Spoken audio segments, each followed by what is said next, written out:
It's time for business news. Now, schools in Toronto and Peel have just moved to virtual learning, and that's left many parents scrambling. Richard. Boy, it sure has. They have my sympathy, as I know they do yours, Erica. Tough going for a lot of families, right? And, for some parents, they're in the situation where they can't work from home with their job, but they have to be home maybe to take care of their kids if they're at a certain age, right? So the question becomes, can you get fired for having to stay home to take care of your kids when the schools are closed? I wanted to get an answer on this. I went to an employment lawyer, and she says, you know what? You cannot get fired. Take a look at this. If you're able to do your job from home, then they have to allow you to work from home. If you cannot do your job from home, then your employer should be placing you on this infectious disease emergency leave. Can they terminate you for requesting to work from home and requesting to stay home to take care of your children? Certainly not. So that is good news, but I think it really comes down to the fact that hopefully employers are going to understand what everyone's going through, right, Erica? Yeah, you hope that that's going to happen, but I think a lot of employers are, from what I'm hearing, just anecdotally. So, yeah, but it's important information to know. Millions of Canadians have shifted to working from home, and it appears many of them are enjoying it, Richard. Survey in today from Robert Half, the staffing company, and it found, Erica, get this, 37% of those working from home right now, they say they'd rather quit than go back to the office full-time after the pandemic.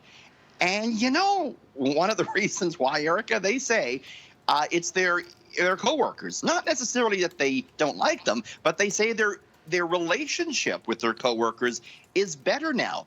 Probably because they don't have to see them all the time. Almost 40% say there's less distractions because they don't have to make chit-chat with those fellow coworkers. They say, though, if they were forced to go back, they'd like their employers to start covering the cost of transportation, something a lot of people have gotten used to not having to pay for. Erica, not me. I miss seeing you in IRL, as they say, Erica. In real life, not me. Yeah. Yeah. When I was at home, I was enjoying time with my dog. I can say that for sure. There are some pluses. There are some pluses. And finally, let's shift away from the pandemic news for just a minute. A few extremely rare items are pulling in big money on the auction block, Richard. Investors are looking for alternative things to put their money into, and they're finding some of these wild things. I want to show you what sold for big money at auction recently. A postcard, this is it, from the Titanic, sold for $15,000. It was signed Love Jack. It was sent by, not Jack Dawson, but the wireless operator on the Titanic, Erica. He sent this from Belfast before he got on the ship, $15,000.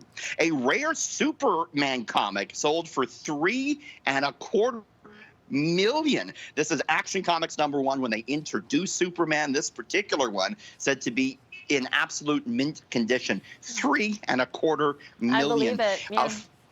Check your drawers, Erica. That might be your ticket out of here if you got a Superman hanging around.